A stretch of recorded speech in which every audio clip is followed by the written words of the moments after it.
Bonjour à tous, bienvenue dans votre magazine Tous Frères. Très heureuse de partager ces moments en votre compagnie. À travers nos rencontres, nous voyons combien vous êtes engagés, investis dans le vivre ensemble et le partage. Pour le pape François, s'engager veut dire faire preuve de notre bonne volonté et de nos efforts pour améliorer la vie. Cela veut dire que je prends une responsabilité et que j'ai un devoir à l'égard de quelqu'un. Dans cette émission, nous sommes allés chez les protestants à la rencontre de personnes qui n'hésitent pas à s'engager pleinement. En Guadeloupe, Claudie aide les personnes dans le besoin. Avec sa communauté, tous œuvrent au quotidien pour apporter réconfort et vivre aux plus nécessiteux. Un engagement qui perdure depuis près d'un demi-siècle. En Polynésie, vous verrez comment cette femme incarne pleinement le verbe s'engager. Depuis des années, elle milite avec son église pour faire reconnaître l'impact des essais nucléaires sur la santé de nombreux insulaires. Et en plus, elle a décidé de sauter dans le grand bain, lequel vous le découvrirez dans quelques instants. L'engagement est aussi ce qui définit l'une des figures emblématiques de l'hindouisme, Gandhi, un homme qui a su lutter contre le pouvoir colonial britannique sans violence. L'engagement, pour beaucoup, est plus qu'un devoir. C'est une nécessité, à l'image de Jean-Paul Rabault.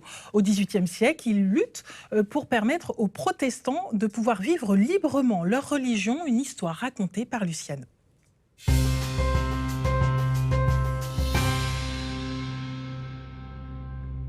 S'engager, comme l'a fait Jean-Paul Rabault. Vous ne le connaissez pas? Venez, je vous embarque dans le récit de vie de ce protestant, plus connu sous le nom de Rabault Saint-Étienne. Un jour de l'année 1750, à Nîmes, un jeune garçon, le voici, il est au milieu d'une foule de protestants réunis dans le plus grand des secrets. Il admire l'engagement de son père, le pasteur Paul Rabault, qui prêche contre vents et marées. Ces rassemblements, appelés Assemblées du désert, sont en effet hors la loi. Depuis la révocation de l'édit de Nantes, tout protestant est exclu de la société française tant qu'il ne se convertit pas. Plus le temps passe, et plus les persécutions s'intensifient. Paul Rabault décide d'envoyer son fils à Lausanne, en Suisse. C'est là que Rabault Saint-Étienne s'engage dans des études de théologie. En 1764, il est consacré pasteur et il retourne à Nîmes pour devenir l'adjoint de son père. Rabault Saint-Étienne s'engage très vite à une tâche essentielle, réintégrer pleinement les protestants dans la société française. Pour ce faire, il va aller à Paris pour rencontrer Malherbe, l'un des ministres du roi Louis XVI. Convaincu par cette cause, le ministre va appuyer sa demande. Et en 1789, le roi signe l'édit de tolérance, un édit qui va donner un état civil aux protestants. Mais le combat est loin d'être terminé pour Rabault Saint-Étienne. Quelques mois plus tard, il est élu député et siège à l'Assemblée nationale. Il sera d'ailleurs le premier protestant à en être le président. Il va être un député très engagé lors des débats portant sur la Déclaration des droits de l'homme. C'est en partie à lui que l'on doit l'article 10 qui précise que « nul ne doit être inquiété pour ses opinions, même religieuses, pourvu que leurs manifestations ne troublent pas l'ordre public établi par la loi ». Pour l'ensemble des Français, l'adoption de ce texte est un fait marquant. Mais pour les protestants en particulier, c'est le signe d'une dignité de citoyen retrouvée. Quelle victoire pour notre pasteur, député de la République. Ainsi, Rabault Saint-Étienne n'a pas hésité à s'engager pour que chacun puisse exercer sa religion sans être inquiété. Grâce à lui et à d'autres hommes et femmes engagés, la France est devenue synonyme de liberté de conscience. C'est bien pour cela qu'on en parle encore aujourd'hui. Et c'est une femme engagée que vous retrouvez toutes les semaines, oui. Aurélie. Bonjour Aurélie. Bonjour Muriel, bonjour à tous. Il existe des engagements de quelques jours et d'autres qui peuvent durer toute une vie. En Guadeloupe, un homme a choisi d'aider les personnes dans le besoin. Avec sa communauté, tous œuvrent au quotidien pour venir en aide aux plus nécessiteux. Exactement, et cet homme, regardez, C'est Claudie, on le voit ici avec sa femme Marilyn. Depuis plus de 50 ans, il traverse la Grande Terre pour venir en aide aux plus démunis. Son engagement se concentre aujourd'hui sur les lieux défavorisés de Pointe-à-Pitre. Claudie nous a parlé d'un appel de Dieu à aller justement dans ces quartiers. Alors, comment s'est-il engagé concrètement? Alors concrètement, c'est passé par son association CAM. Regardez, donc il va dans les rues de Pointe-à-Pitre. Il accompagne autour de 3 axes d'accompagnement. D'abord l'axe mental, l'axe physique et aussi l'axe spirituel évidemment, notamment par l'intermédiaire de sa chorale de rue. En Guadeloupe, où plus de 30% de la population vit sous le seuil de pauvreté, l'engagement de Claudie, son sourire et ses mots permettent d'adoucir le quotidien. Alors qu'est-ce qui motive à s'engager et comment notre foi peut-elle influencer cet engagement? On regarde le reportage d'Andy Songo.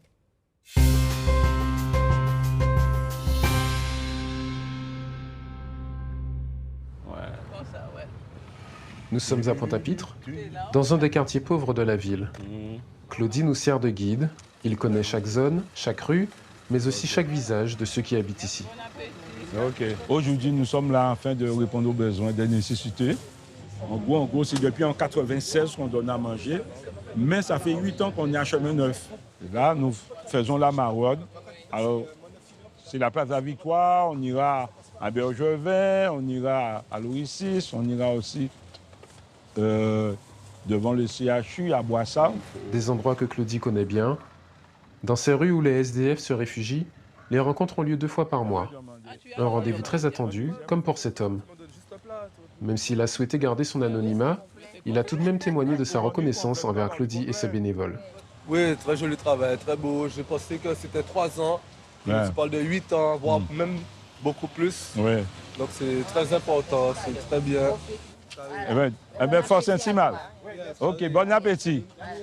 Fort de son ancrage dans le quartier, Claudie peut se permettre d'aller frapper aux portes des personnes les plus réticentes. Ses seules armes, son engagement et sa foi. Bien, parfait.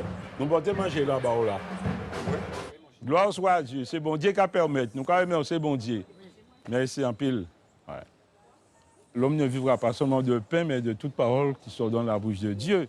Et il faut que nous puissions ajouter à la dimension sociale, la dimension spirituelle. Très, très important. Ouais. Son action dans ces ghettos de Pointe-à-Pitre a également fait naître des vocations. Bénévole depuis 6 mois, Anaïs a su trouver sa place au sein de l'association CAM. Le parcours de Claudie Bob est vraiment inspirant puisque je ne pense pas qu'il existe beaucoup d'associations, même si certains le font, mais peut-être pas avec autant d'envergure et avec cette fréquence, cette récurrence. Et cet acharnement est vraiment encourageant. Et j'envisage d'ailleurs de continuer avec eux. En 3 heures, tous les bénévoles ont distribué plus d'une 50aine de repas. Ils reviendront dans 15 jours au même endroit et parfois retrouveront les mêmes visages. En prise de vieux corps là. De retour au local de l'association CAM, Claudie a tenu à nous expliquer pourquoi il a fait des sans-abri son combat. Je parlais souvent des SDF. Le Seigneur a mis dans mon esprit, il faudrait aussi aller dormir avec eux pour comprendre le monde de la nuit. Parler avec eux, amener à manger avec eux. Et quand le Seigneur te dit de faire quelque chose, il faut obéir. Comme ça, je peux parler de quelque chose que j'ai expérimenté. Et là, pour moi, c'est du lourd. Vivre quelque chose, comprendre quelque chose, non seulement émotionnellement, mais spirituellement et socialement, ça te donne du poids afin de parler de quelque chose qui est concret.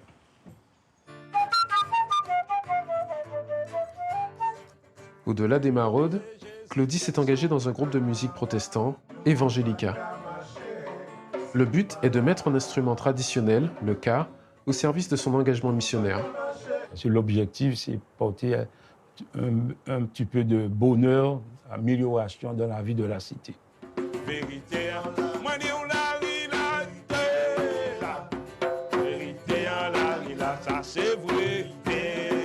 C'est un engagement qui est basé sur l'humain avant tout. Parce que Dieu nous a dit aimer prochain, même bitin qui.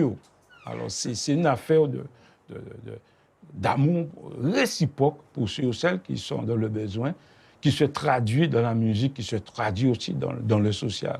L'église, pour moi, c'est dans la rue. L'église, c'est au travail. L'église, c'est une église ambulante, en fin de compte. Ce n'est pas une église qui est géographique.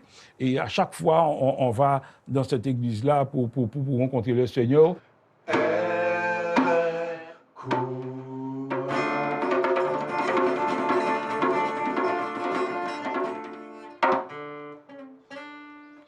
Ce dévouement envers les autres, c'est aussi une affaire de famille. Mariés depuis 36 ans, Claudie et son épouse Marilyn partagent la même vision autour de la vie.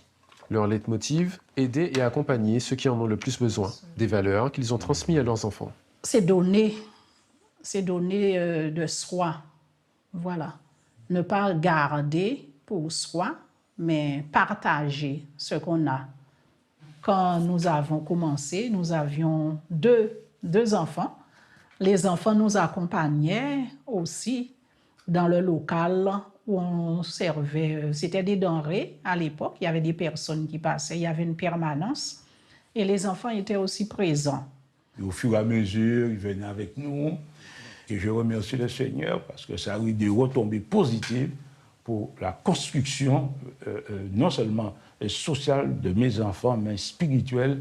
La cadette, elle est en train de préparer, elle est dans le social. Elle est assistante sociale. Assistante sociale. Et donc, ce qu'elle a reçu, ça a eu quand même des retombées. À partir du moment qu'il y a la spiritualité, il y a le Saint-Esprit, nous entrons dans quelque chose qui est inconditionnel. Nous ne le faisons pas pour avoir qui que ce soit, que quoi que ce soit, mais nous le faisons par principe. Et il faut soutenir ceux qui sont dans le besoin. S'engager pour les sans-abri est pour ce couple de protestants une véritable raison de vivre. Claudie espère que son action amènera d'autres à en faire de même. Après la Guadeloupe, prenons la direction de Paris où nous allons rencontrer Max Bellez qui est philosophe et anthropologue. Il travaille à l'Université des Antilles, Paul Martinique. Bonjour Max Bellez, merci d'être avec nous. Alors, en tant que protestant, quelle est votre vision sur la notion de l'engagement ? Alors, il faut entendre l'engagement comme étant la capacité d'un individu à mobiliser sa volonté, ses émotions, son intelligence au service d'une cause, que cette cause soit une cause politique, sociale ou religieuse, comme dans le cas de ce reportage où se mêlent les deux dimensions religieuses et sociales. Est-ce qu'on peut revenir du coup, avant cet engagement en société, à l'engagement premier pour le protestant, à savoir le baptême? En quoi est-ce qu'il est fondamental dans cet engagement après tout le long de sa vie? Alors en fait, il faudrait donc distinguer plusieurs types de protestantisme. Je évoquais à l'instant un protestantisme magistériel où il y a plusieurs formes de baptême, et en particulier le baptême des enfants, le pédobaptisme, et d'autres formes de protestantisme où on accepte que le baptême des adultes. Donc on distingue la réforme luthérienne, la réforme calviniste et l'aile gauche de la réforme, celle des anabaptistes où évidemment on rebaptisait tel que le signifie le terme anabaptiste. Et aujourd'hui, les héritiers de cette tendance sont les évangéliques. Alors, vous l'avez dit, Max, justement, il y a plusieurs courants, plusieurs tendances. Le dénominateur commun, c'est le Christ. Est-ce que s'engager à aider son prochain, c'est finalement s'engager envers lui, justement? Oui, tout à fait. Je crois que quelles que soient les tendances du christianisme, on peut, par exemple, citer Saint François d'Assise et cette volonté de servir les pauvres. Et à ce moment-là, c'est une rupture totale avec son milieu, un milieu bourgeois de l'époque, et s'engager pour les pauvres, les nourrir, les assister, et créer un nouvel ordre, avec difficulté bien évidemment, mais cet ordre permettait tout un chacun de se reconnaître, de suivre le Christ. Alors je vais rebondir un peu sur ce qu'Aurélie disait. Elle disait s'engager envers le Christ, mais est-ce que c'est aussi s'engager comme le Christ? Au fond, l'engagement chrétien, c'est aussi l'engagement vers l'autre. Les 10 commandements, il est question d'aimer l'autre comme soi-même. Et finalement, la suivance du Christ n'exclut pas de venir en aide à l'autre. Ce dévouement, cette abnégation, et on voit bien l'abnégation dans le reportage que l'on vient de voir, l'abnégation de ce couple en faveur de ceux et de celles qui sont démunis. Merci beaucoup Max Bellez d'avoir été avec nous et d'avoir répondu à nos questions. Quittons maintenant Paris pour aller en Polynésie, Aurélie. Pourquoi? Parce qu'on a rencontré une femme extraordinaire et qui est l'incarnation même du verbe s'engager. Alors, je vais essayer de ne pas écorcher son nom. Cette femme qu'on a rencontrée, c'est Ina Mweura. Alors, on a eu vraiment beaucoup de chance de la voir, cette pépite, parce qu'elle a accepté de nous raconter son histoire à quelques semaines seulement de son accouchement. Et vous allez le voir, Muriel, quand une femme s'engage, elle ne le fait pas à moitié. À moitié. Et qu'est-ce qui a motivé son engagement? Alors, ça a commencé en fait au moment de ses 25 ans où sa vie a basculé. Elle a appris qu'elle avait une maladie du sang, une leucémie. Un nouveau choc arrive lorsqu'elle découvre que ça pourrait être lié à l'histoire des essais nucléaires effectués par l'État français en Polynésie entre 1966 et 1996. L'église protestante Maui, dont fait partie Ina Mweura, s'engage depuis des années pour faire reconnaître l'impact de ces essais sur la santé de nombreux Polynésiens. Elle a donc milité avec son église et a décidé d'aller plus loin dans son engagement. Mais je vais vous laisser le découvrir. On regarde le reportage de Jérôme Bompierre.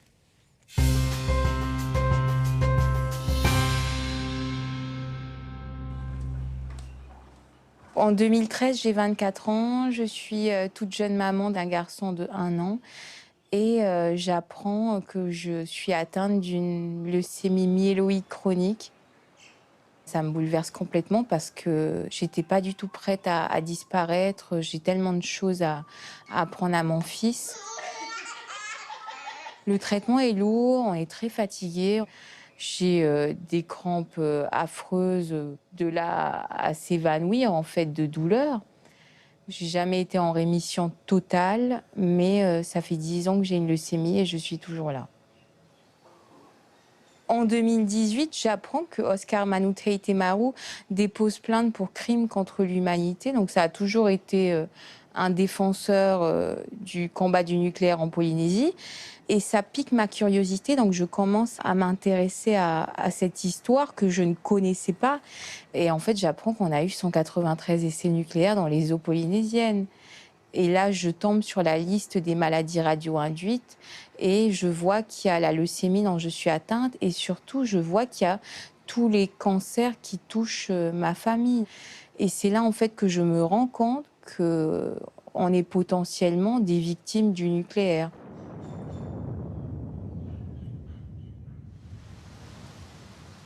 Quand j'ai décidé de m'engager, j'ai rejoint l'association 193 dont le père fondateur est Père Auguste. Et le 2 juillet, lors de la manifestation de l'association, il m'a invité à prendre la parole et en fait à parler de cette maladie et à témoigner. Donc c'est vraiment lui qui m'a donné l'impulsion et aussi le courage parce que j'osais pas parler. Ça a touché énormément de gens. Et c'est là que ça a éveillé en moi quelque chose. Je me suis dit que ma parole pouvait éveiller d'autres consciences et faire changer. C'est là que j'ai décidé de continuer en fait de témoigner parce qu'en Polynésie, on n'ose pas forcément parler de sa maladie. C'est un sujet aussi qui est très tabou, le nucléaire. Donc je voulais libérer cette parole. Très vite, en fait, au-delà des manifestations sur le plan local, j'ai tout de suite compris qu'il fallait aussi alerter en fait une communauté internationale, les autres pays, d'où ma volonté de partir à l'ONU. Je suis ici pour dénoncer les tirs nucléaires perpétrés par l'État français en Polynésie. Tirs que j'ai connus jusqu'à mes 7 ans et dont mon peuple et moi subissons aujourd'hui les lourdes conséquences. À l'ONU, j'ai retrouvé les membres de Mororo Aitatou, dans l'avocat ou le président de l'église protestante. Et ça a été très fort aussi pour moi parce que l'église protestante, ce sont les premiers à s'être levés contre les essais nucléaires en Polynésie. C'est un engagement que je lâcherai jamais. Pour aujourd'hui, tous les malades que nous avons en Polynésie et surtout pour les générations futures. Et dans ces générations futures, j'inclus mes enfants et mes petits-enfants plus tard. Et maintenant, nous allons cheminer avec l'une des figures emblématiques de l'hindouisme. Ce n'est pas vous, Aurélie, mais quoi que vous soyez sur le chemin de la sagesse, c'est C'est Gandhi, évidemment. Alors, on va essayer de raconter un peu son histoire. Elle est longue. Il est né au Gujarat, au nord-ouest de l'Inde. Après des études de droit à Londres, il devient avocat en Afrique du Sud. On le connaît moins pour cette carrière-là. Cette photo, elle date de cette époque. On y trouve les premiers témoins de son engagement politique. Il va devenir avocat de marchands indiens, créer des corps d'ambulanciers indiens, encore une fois. À l'époque, son but, c'est d'apporter un regard positif sur cette communauté qui est discriminée en Afrique du Sud. L'engagement, c'est son ADN, on peut dire ça comme ça, mais on le sait surtout et on le connaît surtout pour son combat en Inde. C'est ça. En fait, quand il arrive en Inde, il a un autre combat. Cette fois, il s'engage contre le pouvoir colonial britannique pour l'indépendance de l'Inde par des actions non violentes et il fait de ce principe l'identité de son combat. Il va utiliser plusieurs procédés qui sont en lien étroit avec sa foi hindoue. En 1924, par exemple, il organise un jeûne pour réconcilier hindous et musulmans. Là encore, une pratique spirituelle devient un instrument politique. Et regardez, ici, Muriel, il sort de prison après un jeûne, justement, une grève de la faim de 2 semaines. Le jeûne, pour Gandhi, c'est indispensable, indissociable de sa foi. Il le pratiquait régulièrement sur de longues durées pour se purifier et l'utilise très vite comme moyen de contestation politique. Et à partir de quel moment son combat prend-il plus d'ampleur ? Alors, on peut parler de l'année 1930, regardez, avec la marche du sel. Il organise ce rassemblement, un pèlerinage, une prière publique mise au service de son combat et de son engagement. Pendant une dizaine d'années, il fera des allers-retours en prison. Là, sur cette photo, il a déjà 60 ans. Et dans le même temps, en fait, il devient leader spirituel. Il devient leader spirituel, regardez. Ici, on le voit dans son ashram, qui est l'équivalent d'un monastère. Il est en méditation, il prie, il fait pénitence, un moyen d'invoquer l'aide divine pour poursuivre son engagement et sa recherche de vérité. Et par cet exemple, Gandhi devient donc ce maître spirituel qu'on connaît aussi aujourd'hui. Il prend de plus en plus de place aussi dans le combat politique. Regardez, alors je crois que c'est ici. Voilà, regardez, il est juste là. Voilà. Là, c'est une table ronde avec le gouvernement britannique et finalement, par son combat et la mobilisation des Indiens à sa suite, en 1947, l'Inde obtient son indépendance. 1 an plus tard, malheureusement, il sera assassiné par un intégriste hindou. On peut laisser les derniers mots de cette chronique à Gandhi, justement, qui va nous parler de cet engagement politique et spirituel. Il dit « Mon but est d'atteindre l'accomplissement de soi, de voir Dieu face à face. Je ne vis que dans la poursuite de ce but. Tout ce que j'accomplis par la parole ou l'écriture et toutes mes aventures politiques tendent vers lui. » Et si vous souhaitez aller plus loin, voici quelques pistes. L'engagement peut être aussi envers notre maison commune, la Terre. Brésilienne de naissance, Thalia s'engage pour sa terre d'adoption à la Guyane. Elle souhaite éveiller les consciences sur la déforestation et le changement climatique qui menace la forêt. En première ligne, c'est un documentaire qui s'appelle « Justice pour la forêt ». C'est une pépite à voir sur le réseau de La Première. Et si les citoyens s'engagent, les villes aussi, à l'image de Saint-Pierre de la Réunion. Elle renouvelle son partenariat avec l'UNICEF. C'est la première fois qu'une commune ultramarine signe une telle convention. Un reportage à retrouver, bien sûr, sur le portail d'Outre-mer, La Première.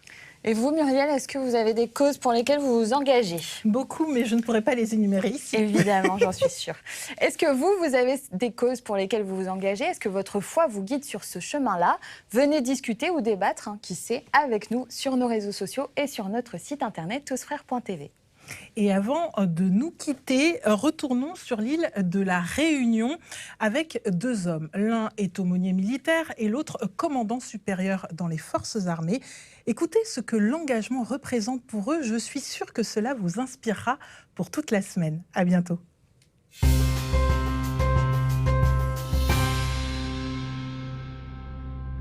En général, lorsque j'entends le mot « s'engager », ça m'amène à la spiritualité. Parce que l'engagement, pour moi, c'est l'obéissance. C'est un symbole d'obéissance, un symbole de servir les autres. C'est un symbole aussi d'une discipline. Et donc, c'est aussi être au service des autres. Et je ne sais pas, pour vous, qu'est-ce que veut dire l'engagement ? Alors, l'engagement, pour nous, c'est vraiment une notion qui est au cœur de nos vies, dès le début. D'abord, l'engagement, c'est l'engagement dans les armées, au service du pays. Ensuite, c'est l'engagement dans l'action, au combat, en opération. C'est donc une notion d'engagement total à la vie, à la mort, à la singularité militaire. Et l'engagement aussi, c'est apporter le bien-être aux autres. Et je pense que sur cette terre, si chacun était engagé les uns avec les autres, notre société ira mieux. Parce que l'engagement, comme les marins, ils sont engagés dans un contrat pour apporter du poisson. C'est la même chose que nous devons nous engager. Oui, le fait d'être vraiment tourné vers les autres, effectivement, c'est très important et c'est quelque chose que nous vivons dans la communauté militaire. Ça me rappelle cette notion très importante de fraternité, qui est très incarnée pour nous, puisque la fraternité, c'est la fraternité d'armes. La fraternité d'armes, elle renforce le sens de l'engagement. Et je pense qu'il n'est pas anodin non plus de se rappeler que dans l'armée de terre, les militaires sont appelés les engagés volontaires de l'armée de terre. Engagés volontaires. Tout est dit.